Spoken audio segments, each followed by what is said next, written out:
Excuse me, but my card doesn't seem to be working. We urge you to sell your outstanding balance promptly. Otherwise, your card will remain unusable. What? The call center operator from the card company had indeed mentioned outstanding balance. It seems that the payment from my usual credit card hasn't gone through yet. Why though? I should have a substantial amount saved in the account linked for automatic payments. But upon checking my bank account, the balance read $0. The only other person who could have withdrawn money from it would be my husband. So I reached for my mobile phone and immediately reported it to the police. My name is Garnet Felton, and I'm 30 years old. I work at my own pace as a freelance web designer. Since my job allows me to work from home, I often visit clients directly for meeting. While most of the meetings could technically be held online, I prefer talking to clients in person to relay my ideas. When a deadline approaches, I work long hours and often forego sleep.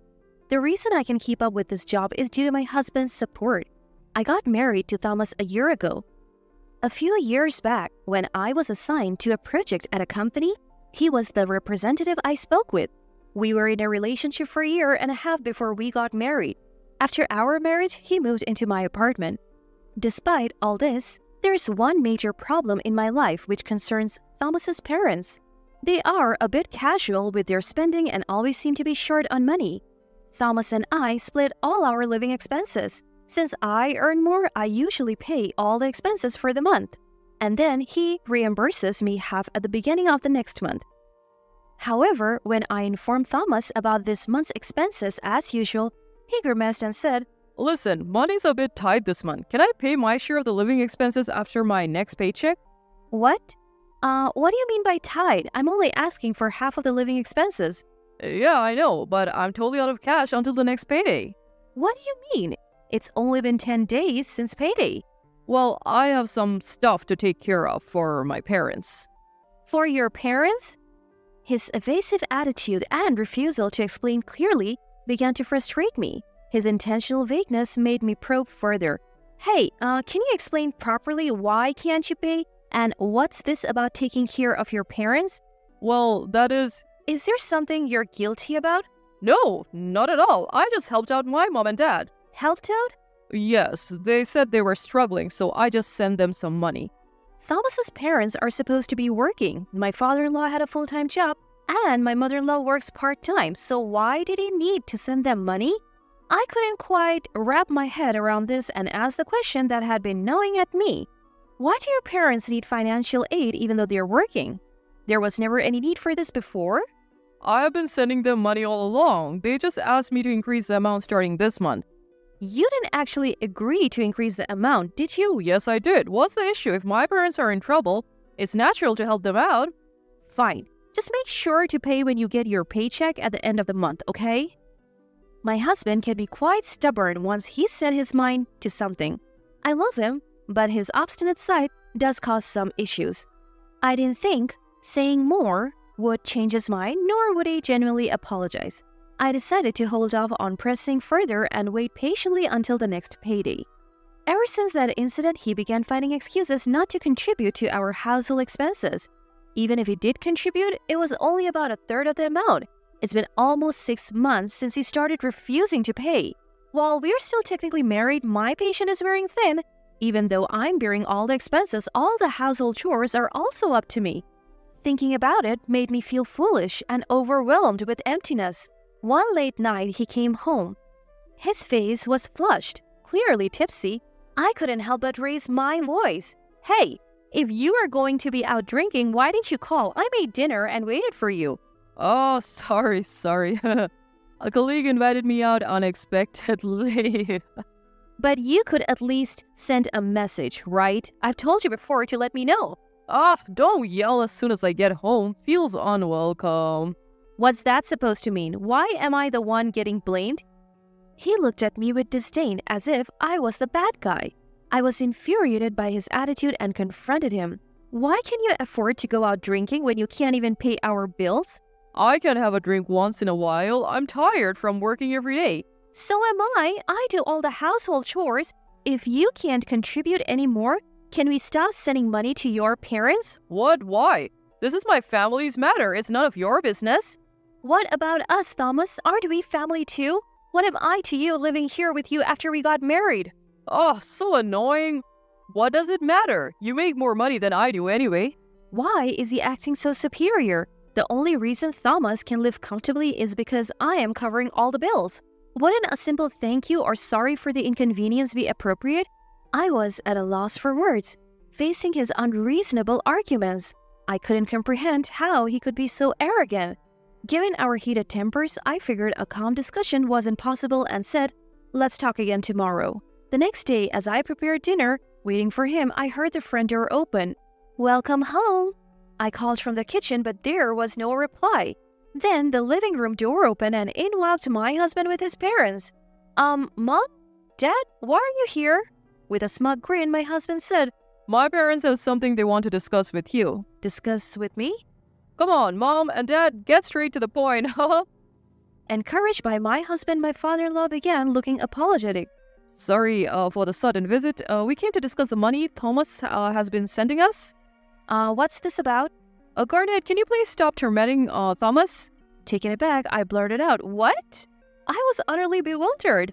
Then my mother-in-law, who had been quiet, spoke up. "Garnet, Thomas has been sending us money every month thinking of our well-being. It's unfair for you to blame him." "What are you talking about? Harassment? Blame? All I want is for our living expenses to be paid properly." "Listen, Garnet, I hate to say this, but we're like in-laws to you, right? If your family's struggling, wouldn't you want to help?" "What?" "That's what anyone would think, right? Your father-in-law and we have been tight on money recently, so we expect Thomas to continue sending us money. That means you should cover the living expenses for both of you." They seemed to think it was only natural for me to cover all the costs. Not able to stand it anymore, I told them off. Enough is enough. What do you think I am, doing all the housework and covering all the living expenses? How is that fair? "It's what married couples do, isn't it?" "What?" "Married couples support each other, right? Or are you just that greedy?" Hearing his mother's provocation, my husband next to me couldn't help but laugh. That night, no matter what I said, they didn't listen. They only left after 9 p.m. After they left, my husband suddenly handed me a signed divorce paper. In disbelief, I asked, "What is this?" It means exactly what it looks like. Looking down at me, he said, If you keep defying me, I'll divorce you. "Are you serious?" Of course. If you don't want to divorce, just do as you're told. Your role is to follow, not lead. I should have stood up for myself, but I was too drained. Maybe it's pointless talking to Thomas. Before the burden grows, maybe I should consider divorce too. Making up my mind was quick. The next day, I signed the divorce papers Thomas gave me and headed to the city hall. The papers were accepted, and just like that, I was single again. Now I'm free. I'll move out and start living on my own soon. Feeling refreshed, I decided to go shopping at the department store. Since I usually work from home and only go out for meetings, it's been a while since I shopped for myself. Especially recently, since I had to cover all the expenses, I hadn't been able to buy anything for myself. Today, I am going to treat myself. With that thought, I headed to the women's clothing section. I tried on a few dresses and decided to buy 2. At the checkout, when I handed over my credit card, the cashier gave me a troubled look. I'm sorry, ma'am. It seems we can't use this card." What? That can be. We've tried a few times, but it just won't process." "That's impossible. The last time I used the card was to buy a new tablet for work. I had no problems with online payment then, so why now?" Rushing home, I decided to call the card company. After explaining the situation to the operator, she gave me shocking news. "We need you to pay the outstanding amount immediately or your card will be unusable." "What? Outstanding amount?"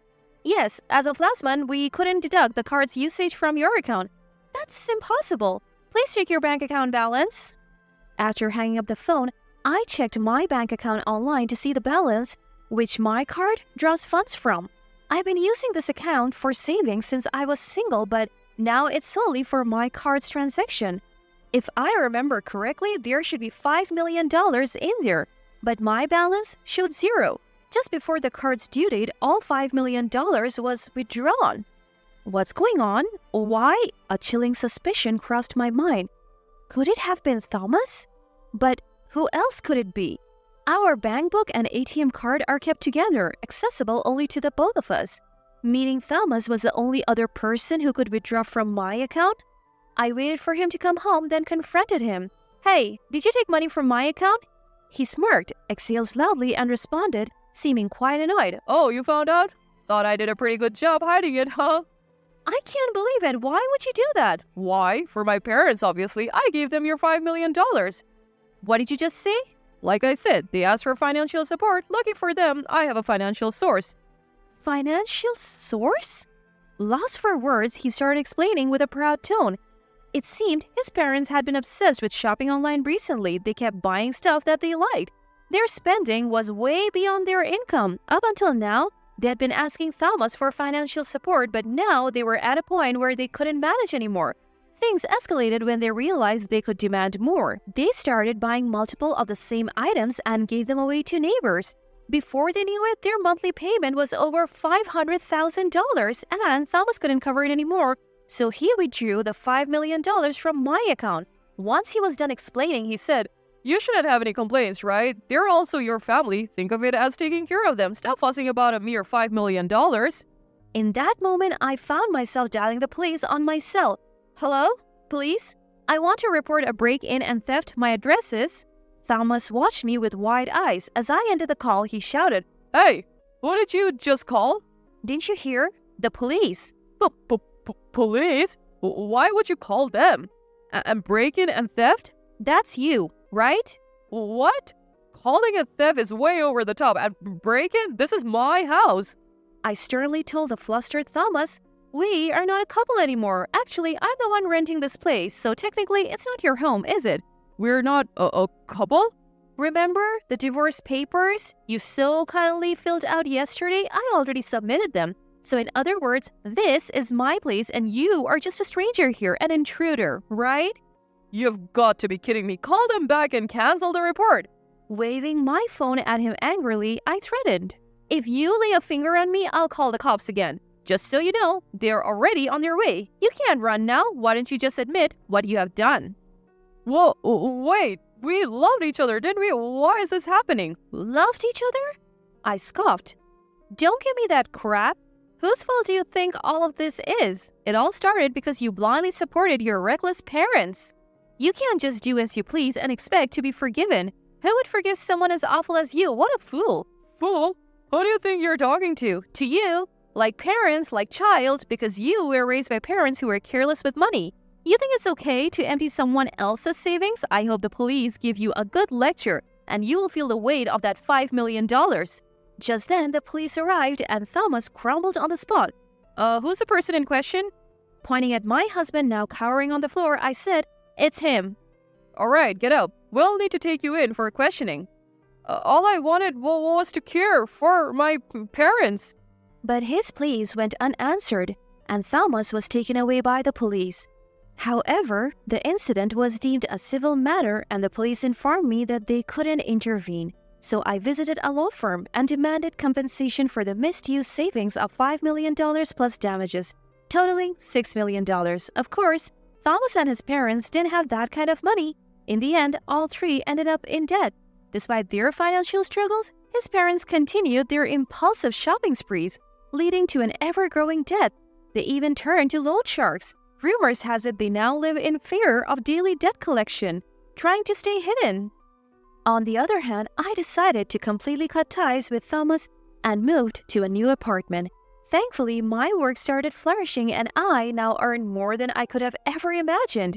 After breaking up with Thomas, everything in my professional life fell into place. I wished I had divorced him earlier. Even though my marriage was a failure, I knew my life was far from over. Learning from this mistake, I am determined to be more cautious in the future.